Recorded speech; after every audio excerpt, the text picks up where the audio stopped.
You know, in all my 23 years of living and my 20 years of being a diehard horror fan, and I love all things, blood, gut related, but there's a certain type of movie that I just cannot get on with because I just think it takes it a little bit too far out of reality.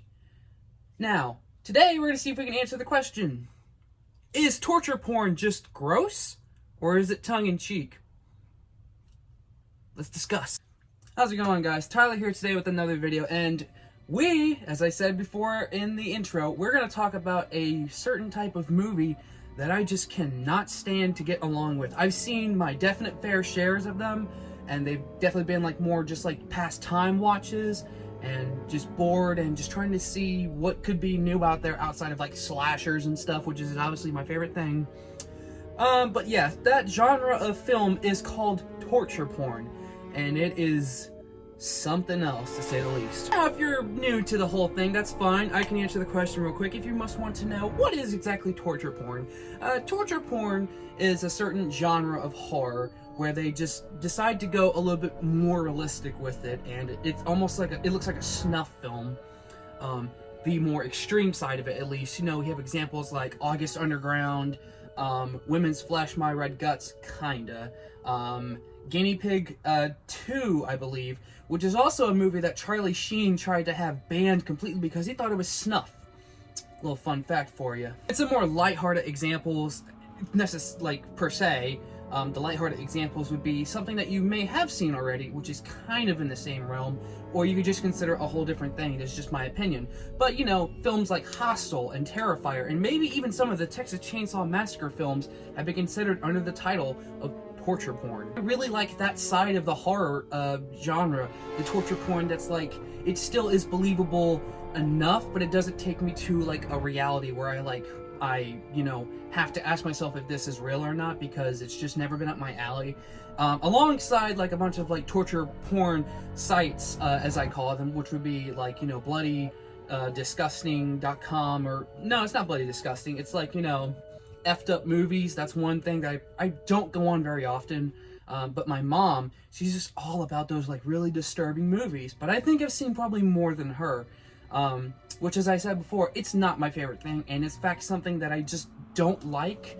But as a movie, just nerd, especially horror-wise, I just try to expand my horizons to see if I can like anything that tries to go for that realistic stuff, and I have not found a single movie yet that I'm yeah, that's a really good example how you can make horror, which is typically non-fiction, to make it fictional. I mean, there's obviously horror movies that are based on true story, but that's a whole different thing. And another thing to add on top of that is the fact that there is a lot of really disgusting stuff that happens in this genre of horror.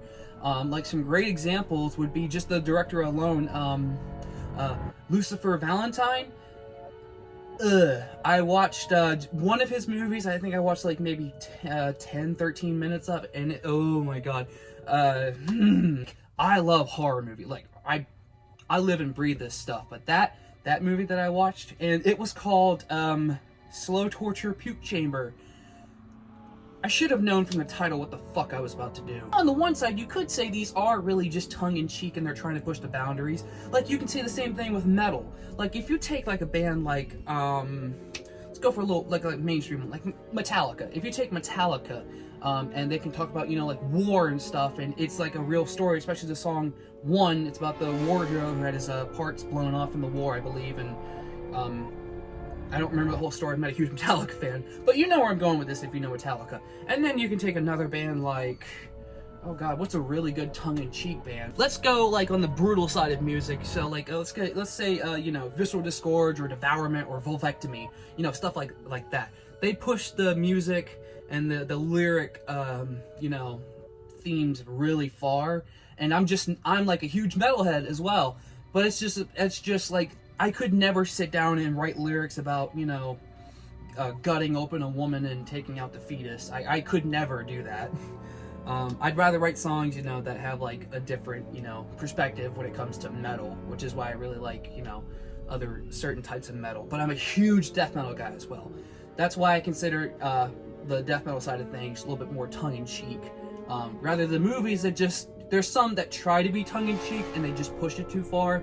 And there are some that are just they don't care about being tongue-in-cheek. They just want you to, you know, physically probably vomit while you're watching these films. I found out about some of these movies are actually from a, you may have seen it, you may have not, but if you are like a horror fan and you go through Facebook and, you know, like the social medias, eventually you may have seen the meme right here of the iceberg of horror, where it goes from the top of the iceberg to, you know, lighthearted movies like, Nightmare on Elm Street and stuff like that. And then it'll go a little bit more depraved, like Hills of Eyes, Hostel, August Underground, Women's Flesh, My Red Guts, and just the deeper the iceberg goes, the more fucked up it gets. Now, for anyone out there who just, you know, you like these type of movies, that's cool. You can like what you like. I personally would never have any of this in my collection. Yeah, I think it just takes it a little bit too far out of reality for me personally. Now, a lot of people will probably say, well, you're like, you know, you're not a horror fan if you don't like this and that. I recently had someone tell me, while I was on Omegle one night, that I'm not a horror fan unless I'm in a cult and unless I actually plan on killing someone, which is the dumbest thing I've heard so far in 2023. As I mentioned earlier, you know, like softer films like the Texas Chainsaw Massacre, like that, I personally think they went a little torture porny. Like they like just grazed it with the remakes, where it was supposed to be a lot more grittier, but like admittedly, like those two remakes are like some of my favorite like movies to watch when I'm like bored, especially for Halloween, which is coming up. Thank God, I'm so excited, obviously. And another example would be Hostel. You know, I like Hostel. I don't love it, and you can actually even consider Saw like torture porn, because it is pretty much kind of like that. Yeah. Now that I think about it, it's interesting, isn't it? I'm a huge fan of the Terrifier films, and those are like, they have definitely the scenes of like, it's gory, it's kind of torture pointy, it's just weird. And I also like the Texas Chainsaw Massacres and all the Saws, and I'm excited for Saw X, in case you wanted to know. But yeah, I think when you go past that realm of reality, it becomes unnecessary, and I personally just don't see the point of these movies. Maybe just for those people who just really like something more realistic, and, you know, I guess, you know, it's more believable to see someone cutting someone up on camera like a snuff film than it is to see a man resurrected from a grave as a zombie, puts on a hockey mask and kills teens. I get it. So when you take that level of like movies, you know, like where it's like, it's safe, where they'll show it in a movie theater, I don't expect to ever find out that they're gonna, you know, put like, you know, guinea pig or any of those like just disgusting movies in a movie theater, because personally, if that ever happened, then society as itself would just explode. Yeah, that's gonna be all for this video today. I hope you liked my little inside opinion about torture porn.